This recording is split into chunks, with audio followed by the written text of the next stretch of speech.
मंडळी, राज्यात ऑपरेशन टायगरची जोरदार चर्चा सुरू असतानाच गेल्या आठवड्यात उपमुख्यमंत्री एकनाथ शिंदेंनी दिल्लीत पंतप्रधान नरेंद्र मोदींची भेट घेतली, ज्यानंतर महाराष्ट्रातील राजकारण ढवळून निघालं.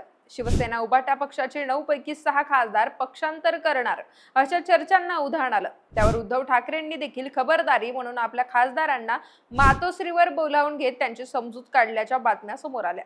पण या बैठकीतील खासदारांचा जो फोटो समोर आला त्यात परभणीचे खासदार संजय जाधव गैरहजर राहिल्याचं दिसलं. त्यावर उलटसुलट चर्चा सुरू झालेल्या असतानाच खासदार संजय जाधव यांनी नुकतीच दिल्लीला केंद्रीय गृहमंत्री अमित शहा आणि केंद्रीय रेल्वे मंत्री अश्विनी वैष्णव यांची भेट घेतली. त्यामुळे खासदार संजय जाधव शिवसेना शिंदे गटात प्रवेश करणार असल्याच्या चर्चांना आणखी बळ मिळालं.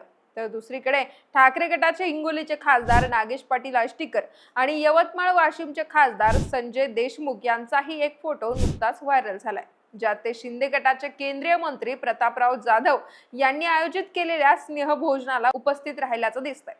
शिंदे गट आणि ठाकरे गटातील टोकाचा राजकीय संघर्ष पाहता या दोन खासदारांनी मंत्री प्रतापराव जाधवांची घेतलेली भेट म्हणजे मोठ्या राजकीय हालचालींचा इशारा असल्याची चर्चा आता रंगली आहे.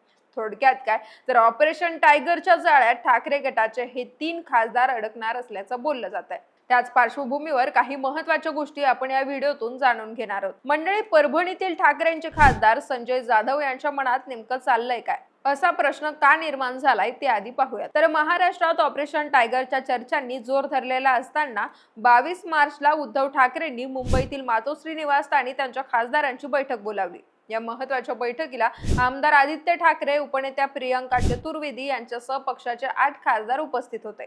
पण खासदार संजय जाधव यांनी या बैठकीला दांडी मारल्यानं ते चांगले चर्चेत आले. तसं तर संजय जाधव हे कडवट शिवसैनिक म्हणून ओळखले जातात.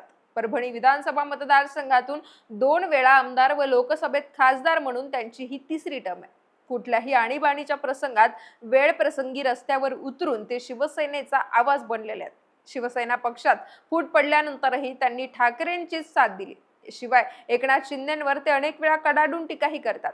पण मागील काही दिवसांपासून पक्षाच्या वरिष्ठ नेतृत्वावर ते काही मुद्द्यांवरून नाराज असल्याचं बोललं जात आहे. स्थानिक स्वराज्य संस्थांच्या निवडणुकीत अपेक्षित पाठबळ न मिळाल्यामुळे खासदार जाधव यांचे पक्षश्रेष्ठींशी मतभेद झाल्याचं बोललं जात आहे. त्यामुळे संजय जाधव शिंदेच्या शिवसेनेत प्रवेश करणार असल्याची कुजबूज त्यांच्या कार्यकर्त्यांमध्ये देखील सुरू झाली आहे.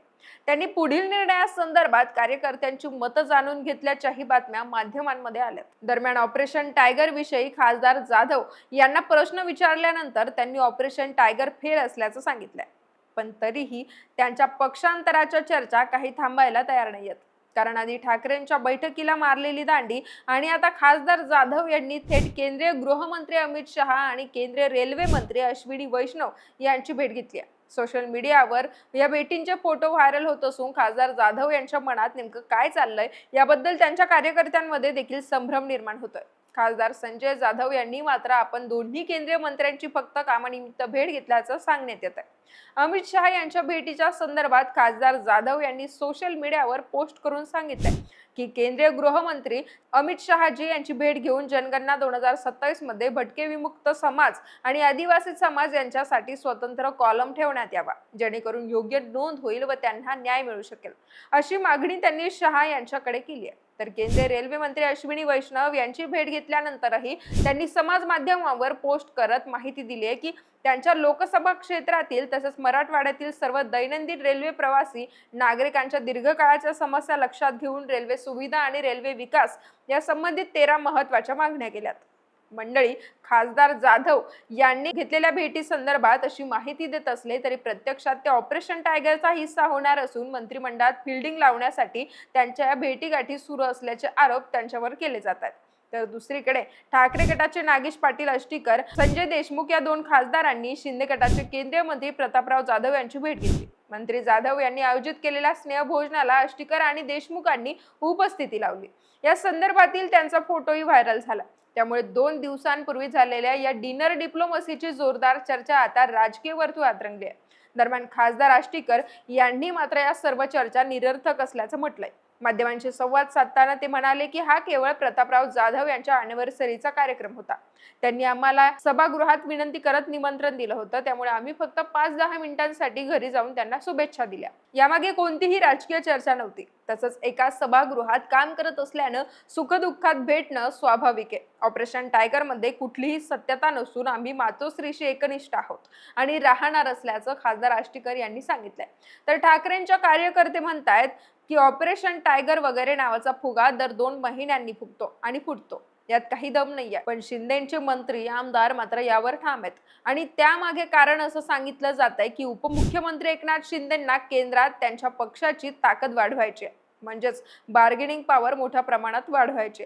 त्यासाठी ठाकरे गटाचे 6 खासदार यांच्या निशाण्यावर आहेत. जर या खासदारांनी शिंदे गटात प्रवेश केला तर लोकसभेतील शिंदे गटाची ताकद वाढू शकते. तसंच शिंदे गटाला केंद्रात आणखी 2 मंत्रिपदं हवी आहेत.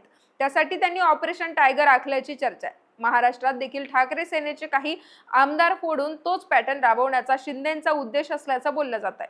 तसंच 2029च्या निवडणुकांसाठीची ही महत्वाची रणनीती देखील मानली जाते. पण शिंदेच्या या रणनीतीला केंद्रातील भाजपकडून म्हणजेच अमित शहा यांच्याकडून अजूनपर्यंत पूर्ण पाठिंबा मिळालेला नसल्याची माहिती समोर येते. मंडळी, एकीकडे या ऑपरेशन टायगरच्या चर्चा होत असताना आता शिंदेची शिवसेना आणि अजित पवारांची राष्ट्रवादी भविष्यात भाजपमध्ये विलीन होणार असल्याचे खळबळजनक वक्तव्य संजय राऊत यांनी केलंय. त्यामुळे येत्या काळात महाराष्ट्रात नक्की कुणाची रणनीती यशस्वी होते ते पाहणं महत्त्वाचं असेल. बाकी शिंदेच्या ऑपरेशन टायगर बद्दल तुम्हाला काय वाटतं याबद्दल कमेंट बॉक्समध्ये व्यक्त व्हा.